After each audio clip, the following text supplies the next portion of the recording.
ውድ ተመልካቾቻችን አሁን ከምስራቅ እስያ የደረሰን ዜና አለ። እስራኤል በኢራን ላይ ከፍተኛ ጥቃትና ድብደባ ፈጸመች። በዚህም አማካይነት እስራኤል በኢራን ላይ ጥቃት መፈጸሟን ተከትሎ በዓለም ላይ የሚገኙ የእስራኤል ዜጎች ከፍተኛ ማስጠንቀቂያ መልእክት እየደረሳቸው ይገኛል።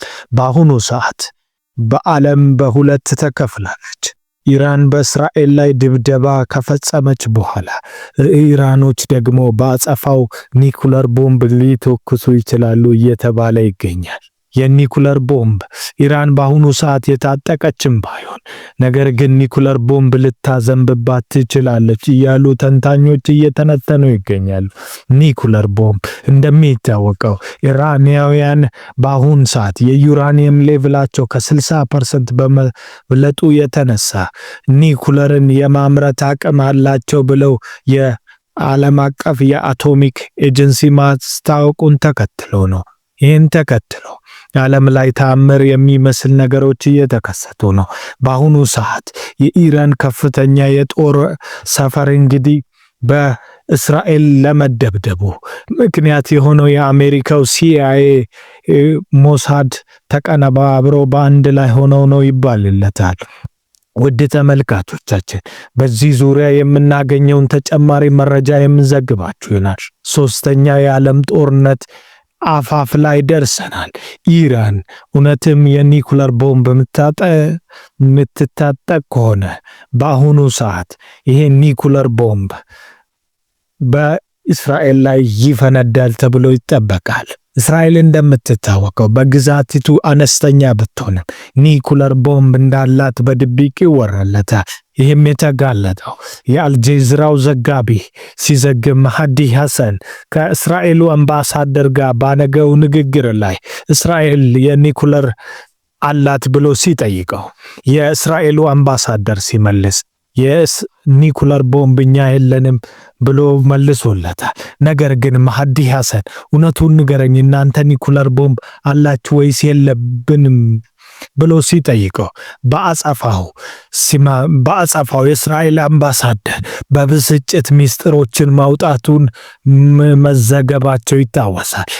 ሲናገርም እስራኤል ኒኩለር ቦምብ ቢኖራትስ በዓለምን እስካሁን መቼ ፈጀን በማለት እስራኤል ኒኩለር የታጠቀች ሀገር እንደሆነች በዓለም ላይ ይደመጣል። በዓለማችን ላይ ዛሬ የኒኩለር ባለቤት የሚባሉ ብዙ ሀገራት የሉም። ነገር ግን ከ10 የማይበልጡ ሀገራት ከኔቶ ቬቶ ፓወር ካላቸው በተጨማሪ ደግሞ ጀርመንም ኒኩለር ቦምብ እንዳላቸው ይታሰባል። በዚህም በተጨማሪ ፓኪስታንና ህንድም ደግሞ የኒኩለር ተመጣጣኝ እንዳላቸው ይታወቃል። ሁለቱ ሀገራት ነገር ግን በኦፊሻል በዩኤንኤ ኒኩለር ቦምብ እንዳላቸው አይታወቅም። ውድ ተመልካቾቻችን ይሄ የዓለም ጦርነት እንግዲህ ለመጀመር ተዘጋጅቷል። እንደሚታወቀው በዩክሬንና በራሽያ መካከል የተካሄደው ጦርነት ምናልባትም ዩክሬን ኔቶን ተቀላቅላ ቢሆን ሶስተኛው የዓለም ጦርነት በራሽያና በኔቶ መሪ አማካይነት ይካሄዳል እንደማለት ነው።